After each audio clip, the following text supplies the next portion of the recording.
The True Story of the Three Little Pigs, as told to John Seiska, illustrated by Lane Smith. Everybody knows the story of the three little pigs, or at least they think they do. But I'll let you in on a little secret. Nobody knows the real story, because nobody has ever heard my side of the story. I wonder how the story could be any different. I'm the wolf, Alexander T. Wolf. You can call me Al. I don't know how this whole big bad wolf thing got started, but it's all wrong. How could it be wrong? Everybody knows this story. Maybe it's because of our diet. Hey, it's not my fault wolves eat cute little animals like bunnies and sheep and pigs. That's just the way we are. If cheeseburgers were cute, folks would probably think you were big and bad too. That doesn't look like a regular cheeseburger to me.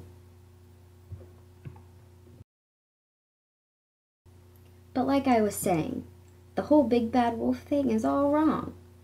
The real story is about a sneeze and a cup of sugar. There was no sneeze in the original story. What does a cup of sugar have to do with anything? This is the real story. I guess we'll find out.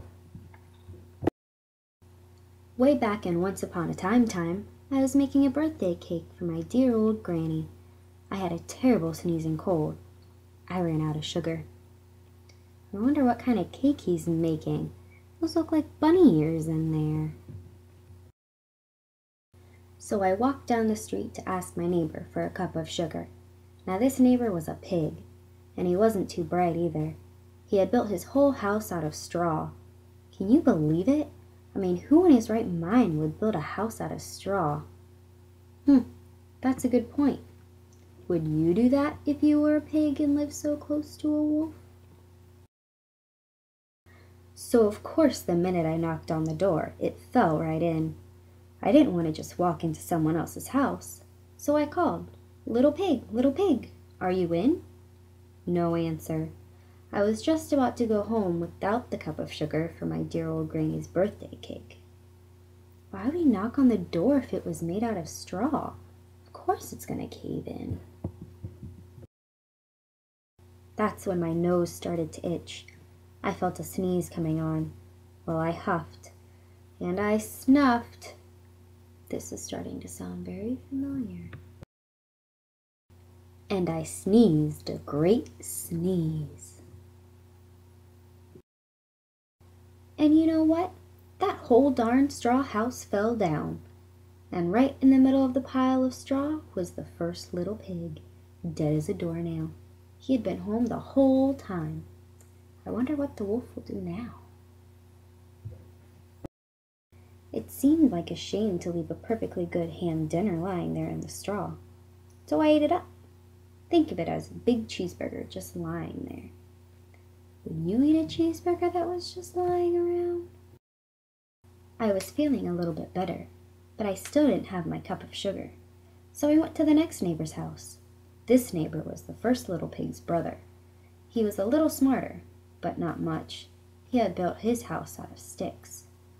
How did he know they were brothers? I rang the bell on the stick house. Nobody answered. I called, Mr. Pig, are you in?" He yelled back, "Go away, wolf. You can't come in. I'm shaving the hairs on my chinny chin chin." I wonder what will happen now. I had just grabbed the doorknob when I felt another sneeze coming on.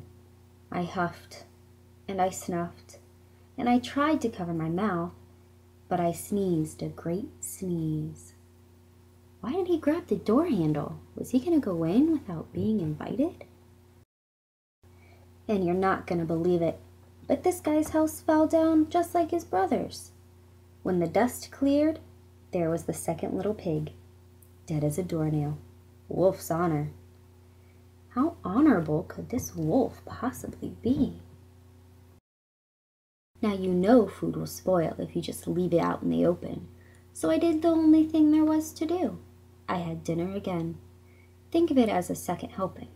I was getting awfully full, but my cold was feeling a little better, and I still didn't have that cup of sugar for my dear old granny's birthday cake, so I went to the next house. This guy was the first and second little pig's brother. He must have been the brains of the family. He had built his house of bricks. I knocked on the brick house. No answer.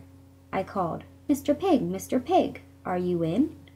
And you know what that rude little porker answered? "Get out of here, wolf. Don't bother me again." This pig has some guts.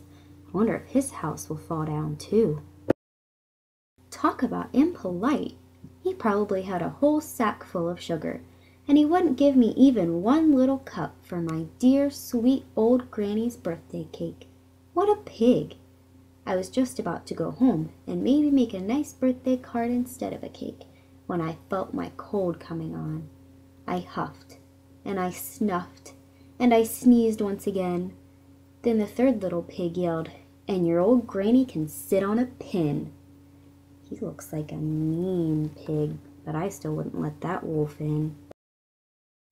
Now, I'm usually a pretty calm fellow, but when somebody talks about my granny like that, I go a little crazy. When the cops drove up, of course I was trying to break down this pig's door, and the whole time I was huffing and puffing and sneezing and making a real scene. Is he breathing fire? And who called the cops? I wonder what's going to happen to this pig. The rest, as they say, is history. The news reporters found out about the 2 pigs I had for dinner. They figured a sick guy going to borrow a cup of sugar didn't sound very exciting, so they jazzed up the story with all of that huff and puff and blow your house down, and they made me the big bad wolf. That's it, the real story. I was framed. What happened to the third little pig? But maybe you could loan me a cup of sugar. I guess we'll never find out what happened to the third little pig. What do you think happened to him?